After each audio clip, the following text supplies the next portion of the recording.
Assalamualaikum warahmatullahi wabarakatuh. Bismillahirrahmanirrahim. Bismillah, alhamdulillah, wassalatu wassalamu ala sayyidina Rasulillah Muhammad ibni Abdillah wa ala alihi wa sahbihi wa mawalah wa la hawla wa la quwata illa billah. Rabbi syrah li sadri wa yassir li amri wa hlul uqdatan min lisani yafqahu qawli.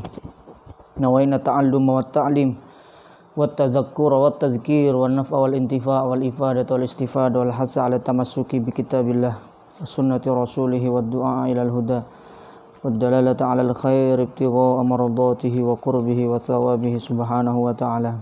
Mari kita buka dengan pembacaan doa. Al-Fatihah ala hadrati habibina syafi'ina sayyidina rasulika Muhammadin sallallahu alaihi wasallam wa ala alihi wa sahbihi wa dzurriyyatihi wa jumlah anbiya wal mursalin qatal muqarrabin wal masyayikh salih. Al-Fatihah. A'udzubillahi minasyaitonir rajim. Bismillahirrahmanirrahim. Alhamdulillahi rabbil alamin arrahmanirrahim maliki yaumiddin iyyaka na'budu wa iyyaka nasta'in ihdinas siratal mustaqim siratal ladzina an'amta 'alaihim ghairil maghdubi 'alaihim waladdallin amin. Bismillahirrahmanirrahim. Allahumma nawwir qulubana bi nuri hidayatika kama nawwartal arda bi nuri syamsika abadan abada. Allahumma iftah 'alaina futuhal arifina bi hikmatika wa ansur 'alaina rahmataka wa dzakirna ma nasina ya dzal jalal Allahumma inni qad istawda'tuka ma lam tanif farduhu ilayya anta hajati ilaih wa la tunsinihi ya rabbal alamin. Mari dibuka halaman 45. Insyaallah qawaid fikih 2 pertemuan lagi kita hatam, langsung kita masuk ke kaidah as-sabi'ah wa salasun. Ya, kita lompati langsung ke kaidah 37. Al-qaidah as-sabi'ah wa salasun.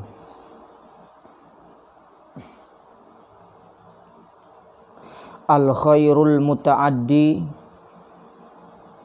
khairun atau afdalu minal qasiri.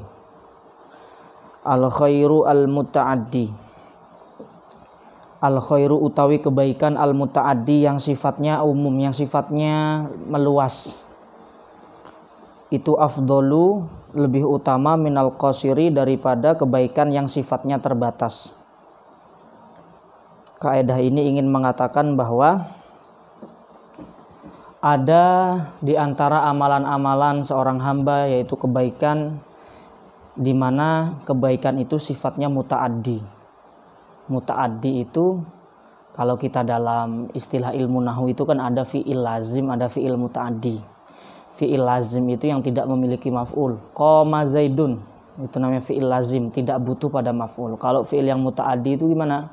Fi'il yang membutuhkan pada maf'ul. Berarti muta'addi itu adalah sesuatu yang memberikan pengaruh pada orang lain. Itu disebut dengan muta'addi. Maka al-khairu al-muta'addi adalah kebaikan yang sifatnya bukan hanya untuk dirinya, tetapi juga untuk orang yang di sekitarnya.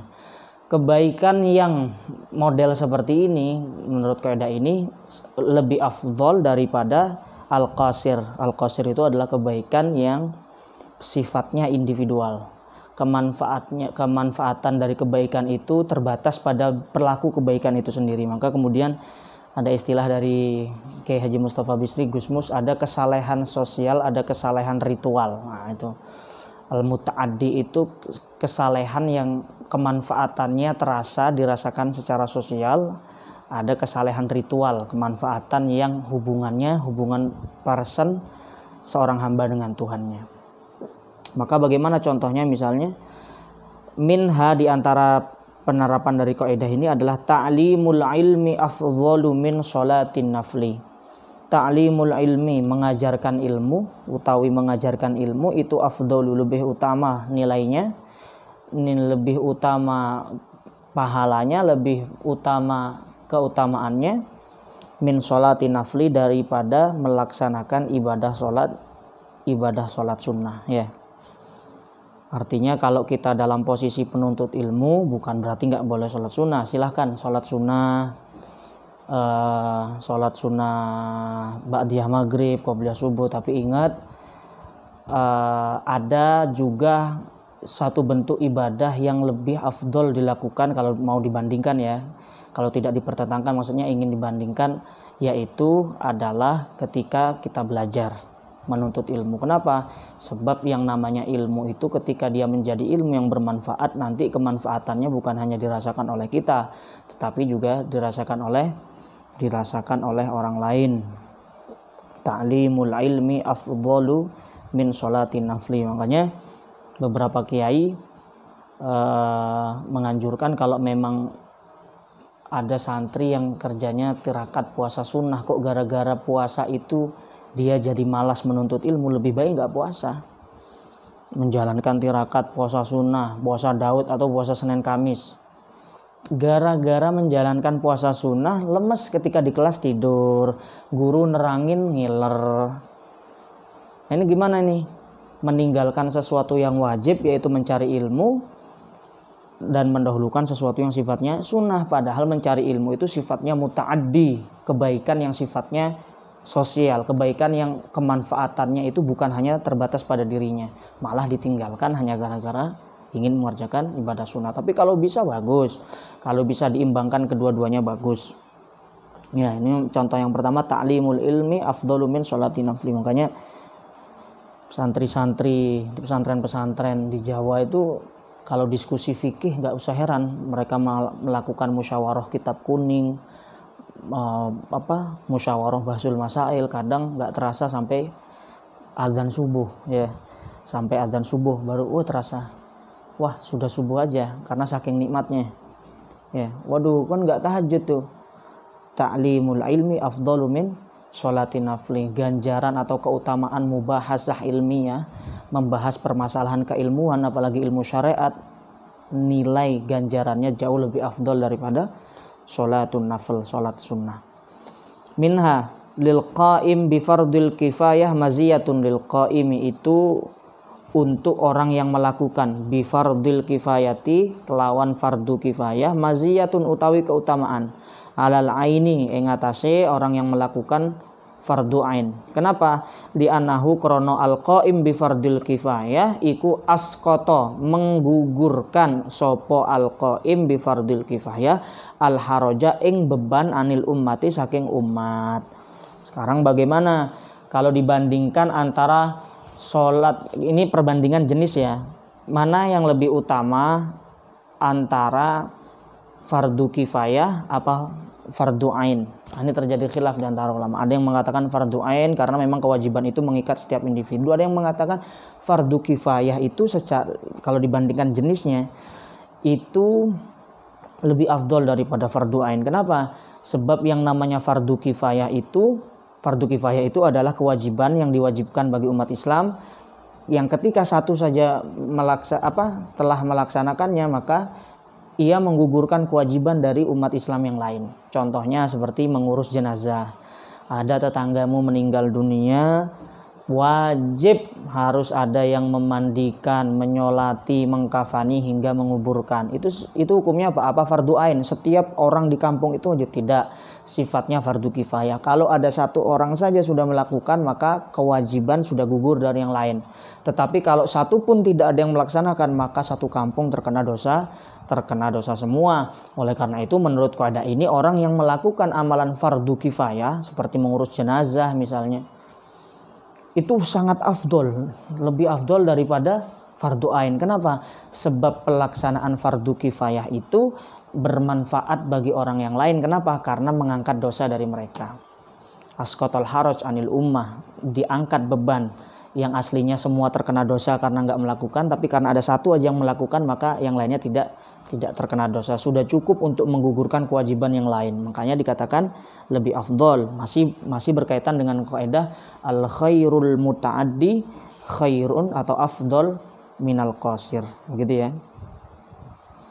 Menuntut ilmu kedokteran, wah bagus ya. Kenapa? Jangan sampai di sebuah daerah, di sebuah kota, di sebuah kampung tidak ada yang paham kedokteran sama sekali. Menuntut ilmu agama sampai pada derajat menjadi seorang mufti, bagus. Kenapa? Karena dia telah menjalankan fardu kifayah. Jangan sampai di sebuah daerah, desa, kampung atau kabupaten tidak ada seseorang yang bisa dimintai fatwa di dalam agama. Itu bagus ya, karena asqatal haraj anil ummah.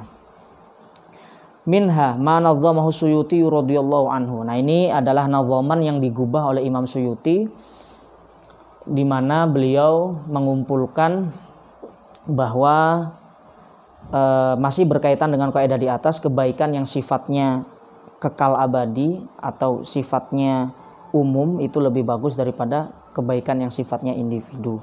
Maka Imam As-Suyuti rahimahullah, salah satu ulama ahlu sunnah wal jamaah bermadzhab Syafi'i dari Mesir, membuat nazam bahwa ada 10 amalan, ya. 10 amalan yang sangat afdhal jika dilakukan oleh setiap orang. Kenapa? Karena 10 amalan ini selain bermanfaat bukan hanya bagi pengamalnya, ia juga bermanfaat bagi orang lain. Bukan hanya bermanfaat bagi orang lain, dia juga bermanfaat bagi orang yang mengamalkannya meskipun sudah meninggal dunia. Nah ini, meskipun sudah meninggal dunia, 10 amalan ini akan terus mengalir sebagai amalan jari bagi orang yang mengamalkannya. Sudah mendapatkan pahala untuk dia meskipun sudah meninggal, amalan tersebut juga bermanfaat, dirasakan kemanfaatannya bagi orang lain, sehingga afdol untuk dilakukan. Apa nazamannya? Idza mata ibnu adam laisa yajri alaihi min fi'alin ghairu asyri ulumun basaha wa du'a'u najlin wa gharsun nakhli was sadaqatu tajri wa warasatu mushafin wa ribatu sagrin wa hafrul bi'ri au ijra'u nahri wa baitun lil gharibi banahu ya'wi ilaihi au banahu mahalla dzikri wa ta'limu li qur'anin karimin fakhudha min ahaditsa bihasri.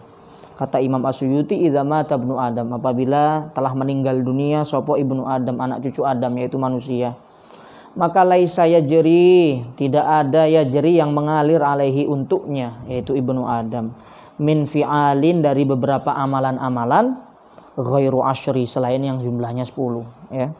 Selain yang jumlahnya 10. Apa? Ulumun bassaha. Yang pertama adalah ilmu yang bermanfaat, bassa kang menyebarkan ha ing ilmu, atau bassa kang menyebarkan sapa eman atau ibnu adam ha ing ulum, ya. Yang pertama adalah ilmu yang bermanfaat. Ini termasuk khairul muta'addi, ya. Ada orang cerdas, alim, intelektual, menulis buku, menulis kitab. Kitab itu dibaca oleh orang, buku itu dibaca oleh orang lain. Kemanfaatannya kepada orang lain juga. Bahkan ketika orang tersebut meninggal pun dia masih mendapat transferan pahala. Kenapa?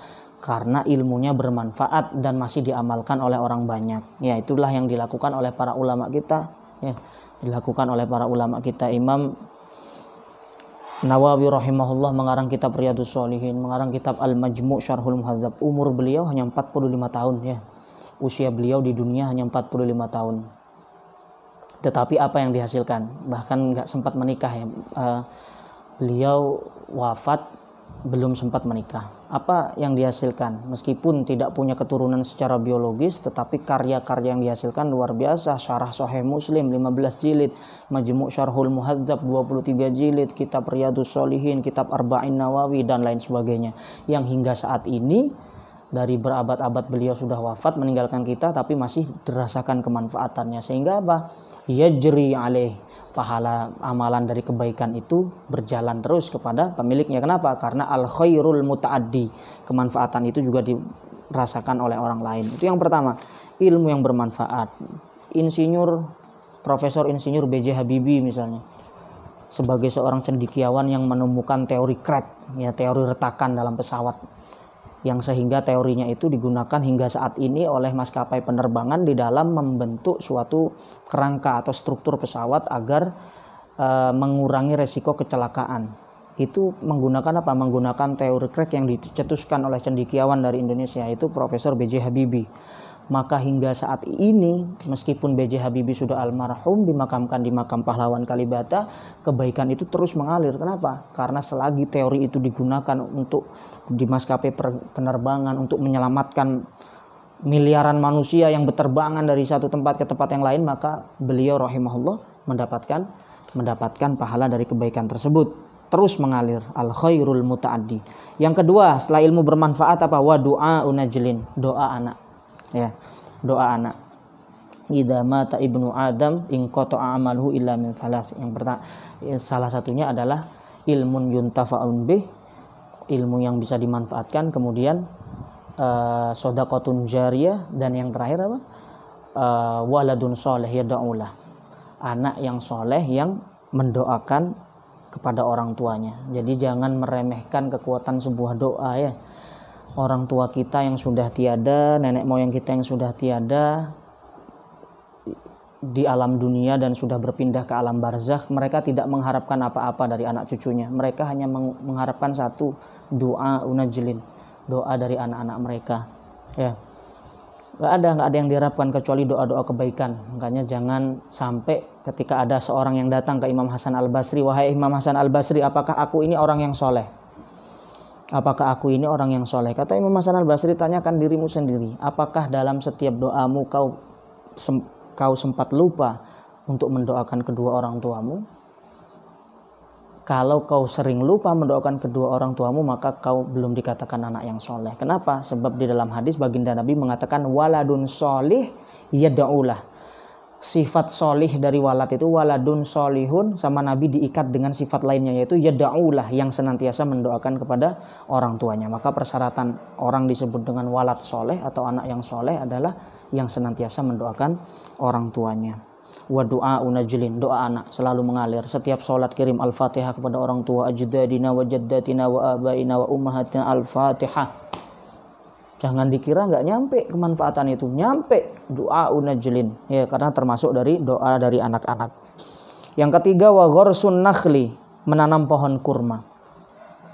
Dalam konteks ini pohon kurma, tetapi kalau dikontekstualkan bukan hanya pohon kurma sebenarnya, yang jelas segala sesuatu yang kita tanam berupa tumbuh-tumbuhan, biji-bijian, misalnya menanam pohon kelapa, kemudian pohon itu kita meninggalkan dunia ini, pohon itu kemudian dimanfaatkan oleh anak cucu kita, maka kita juga mendapat pahalanya. Bahkan orang yang menanam padi, kemudian dari padi itu ada burung yang mampir memakan biji-bijian dari padi itu, orang yang menanam itu juga mendapat pahalanya. Kenapa? Al khairul muta'addi, yang merasakan manfaatnya bukan cuma dia, tetapi juga orang lain, bahkan hewan ya, bahkan hewan. Nah, ini salah satu landasan pesantren itu harus go green ya, harus semangat dalam menanam pohon. Kenapa? Termasuk di antara amalan yang tidak terputus meskipun yang menanam sudah meninggal. Kemarin ada seminar Human and Nature. Nah, ini ada landasannya di dalam Islam. Yang keempat, was-shadaqatu tajri, sedekah yang sifatnya mengalir. Apa sedekah yang sifatnya mengalir? Kamu mewakafkan hartamu untuk kemaslahatan umum. Punya tanah saya wakafkan untuk pondok pesantren. Maka selagi pondok pesantren itu dihuni santri, santri menuntut ilmu, tidur di situ, maka pahalanya akan terus mengalir pada orang yang mewakafkan. Shadaqatu tajri, sedekah yang mengalir. Kemudian wirasatu mushafin, yang keberapa tadi? Yang kelima ya, mewariskan atau mewakafkan mushaf Al-Quran. Bukan hanya mushaf Al-Quran, tapi juga kitab-kitab keilmuan, buku-buku keilmuan kamu wakafkan untuk para penuntut ilmu. Maka selagi Al-Quran yang kamu wakafkan itu dibaca, selagi buku yang kamu wakafkan itu dibaca, maka selama itu pula pahalanya akan mengalir pada orang yang mewakafkan. Yang keenam, waribatu sagrin, dan membangun benteng perbatasan. Nah, sager itu adalah perbatasan antar negara. Kenapa dikatakan afdol? Karena memang ini konteksnya adalah untuk menjaga keamanan negara ya, keamanan negara dari serangan musuh, maka diperlukan benteng. Di antara amalan yang mengalir adalah ketika ada orang yang mentasarufkan hartanya untuk turut serta membangun benteng pertahanan negara agar negara ini aman. Itu juga termasuk al khairul muta'addi ya. Kalau sekarang barangkali menyumbangkan uangnya untuk fasilitas-fasilitas umum yang mempermudah orang-orang untuk lewat, membangun jembatan dan lain sebagainya, diniatkan untuk mempermudah orang-orang lewat, maka itu juga termasuk al khairul muta'addi. Repotnya sekarang kan kayak gitu cuman ketika musim politik doang. Yang keenam, wahafrul bi'ri, menggali sumur. Kamu gali sumur, sumurnya sudah keluar memancarkan air, maka sumur itu akan dimanfaatkan terus secara turun-temurun oleh anak cucu, maka itu juga menjadi pahala yang mengalir. Yang kedelapan, au ijra'u nahrin, mengalirkan aliran sungai sehingga aliran itu mengalir ke bawah sehingga mengaliri persawahan para petani-petani, maka orang yang mempelopori, membuka jalan untuk mengaliri sungai itu juga mendapat pahala jariyah. Yang selanjutnya adalah wa baitun lil gharibi banahu ya'wi ilaih. Ya. Nomor 8, baitun lil gharib, membangun penginapan lil gharib untuk orang asing. Bana yang membangun sapa wong hu ing bait ya'wi, ya di mana orang mampir sapa gharib ilaihi maring bait. Ya, membangun tempat penginapan atau tempat peristirahatan diniatkan kalau ada musafir, orang yang lagi bepergian kok tidak menemukan ongkos untuk menginap, maka dipersilahkan nginap di situ. Nah, itu juga merupakan amalan yang yajri di sahibihi meskipun nanti sudah meninggal. Au banahu mahalla zikrin, atau membangun sebuah tempat yang dikhususkan untuk tempat orang-orang berzikir, majelis taklim. Dan yang ke-10 adalah wa ta'limun liqur'anin karimin, ya, mengajarkan Al-Qur'anul Karim. Kamu mengajarkan huruf a, ba, ta kepada adikmu yang masih umur 5 tahun. Maka selama dia bisa baca Al-Qur'an gara-gara pengajaranmu yang pertama kali itu, kemudian dia besar bisa baca Fatihah, dia besar menjadi hafidhul Quran, membaca Al-Quran tiap hari. Selama dia membaca Al-Quran sampai dia mati, orang yang mengajarkan huruf hijaiyah kepadanya pertama kali terus mendapatkan transferan pahala. Makanya kalau punya adik, kalau punya anak, sebelum ditaruh di TPQ tempat mengaji, kalau kamu bisa ngajarin sendiri, ajarkan sendiri. Kenapa? Karena itu pahala jariyah. Jadilah orang pertama yang mengajarin keluarga mereka mengucapkan huruf a, ba, ta, ba, bi, bu. Kenapa? Karena nanti ketika mereka bisa ngaji, bisa baca Al-Fatihah, bisa baca Quran, menjadi hafidhul Quran, maka terus orang yang mengajarkan huruf hijaiyah pertama kali itu akan terus mendapat aliran pahalanya. Ya, khairukum man ta'allamal Qur'an wa 'allamah. Sebaik-baiknya kalian, kata baginda Nabi, adalah orang yang belajar Al-Quran, belajar membaca, belajar tafsirnya, belajar pemahamannya, kemudian mengajarkannya kepada orang lain. Fakhudha, maka ambillah 10 tersebut, 10 tadi, min ahadits bi asrin, dari beberapa hadis bihasrin secara terbatas. Qala Nabi sallallahu alaihi wasallam la yahillu li muslimin, tidak halal bagi seorang muslim apa ayyakhudha mengambil sapa muslim asa akhihi ing tongkat saudaranya bi ghairi thayyibi nafsin, tanpa ada keridhaan dari diri minhu saking akhihi, dari saudaranya. Tidak dihalalkan bagi seorang muslim mengambil sesuatu milik saudaranya tanpa keridhaan dari sang pemiliknya. Hadis ini kemudian menjadi dasar dari kaidah halaman 46. Ar-ridha bi syai' ridha bima yatawalladu minhu. Yatawalladu itu ya, salah ya. Yatawalladu pakai dal. Ar-ridha bi syai' utawi keridhaan terhadap sesuatu iku ridhon. Itu adalah keridhaan bima kelawan sesuatu yatawalladu yang terlahir apa ma minhu saking syai'. Ridho terhadap sesuatu berarti juga meridhoi konsekuensi yang terlahir dari sesuatu tersebut. Contoh, ridho zaujaini bi'aibi sahibihi, beridho zaujaini keridhoan pasutri, suami istri, bi'aibi sahibi kelawan cacat atau kekurangan sahibihi, salah satunya pasangannya. Fazada mongko nambah apa aib fala khiyara, maka ora ono hak khiyar iku maujud ala sahihi ing atase pendapat sahih. Kita sudah membahas kemarin dulu ada sebab-sebab yang di dalam fikih diperkenankan untuk memfasakh nikah jika aib tersebut ada pada pasangan kita. Sekarang bagaimana jika sebelum proses pernikahan terjadi masing-masing sudah terus terang, saya punya aib, saya punya penyakit ini, saya punya penyakit ini, kamu tetap gak mau cinta dan sayang sama aku, misalnya begitu. Kemudian oh ya sudah gak apa-apa, aku rela hidup sama kamu, aku nerima kamu apa adanya, pret. Ya, akhirnya jadi nikah. Berarti sudah ridho. Artinya apa? Nanti kalau ternyata di tengah pernikahan kamu ingin memfasakh pernikahan itu hanya gara-gara aib itu, mereka nggak boleh. Kenapa? Karena kamu sudah ridho dengan aib tersebut. Ar-ridho bisyai', keridhoan terhadap sesuatu, ridho bima yatawalladu minhu, maka itu artinya juga ridho terhadap konsekuensi yang dilahirkan dari dari keriduan tersebut. Ternyata aibnya nambah parah, maka tetap gak bisa fasakh. Kenapa? Karena penyakit yang nambah parah ini adalah konsekuensi dari aib yang awal tadi, dan kamu sudah ridho dengan aib yang pertama tadi, gitu ya. Ar-ridho bisyai', ridho bima yatawalladu minhu. Kemudian contoh yang kedua, idznul murtahin lirrahin. Murtahin itu orang yang menggadaikan barang. Kamu nggak punya uang, kemudian datang ke pegadaian mau minjem uang 5 juta. Ya, maka pegadaian meminjamkan kamu uang 5 juta, kemudian kamu naruh sepeda motor di sana. Maka kamu itu disebut dengan murtahin, orang yang menggadaikan barang, murtahin. Kalau orang yang menerima gadai seperti pegadaian itu namanya adalah rohin dalam istilah fikih. Contohnya idznul murtahin, izinnya orang yang menggadaikan barang, lirrohin, maring orang yang menerima gadai.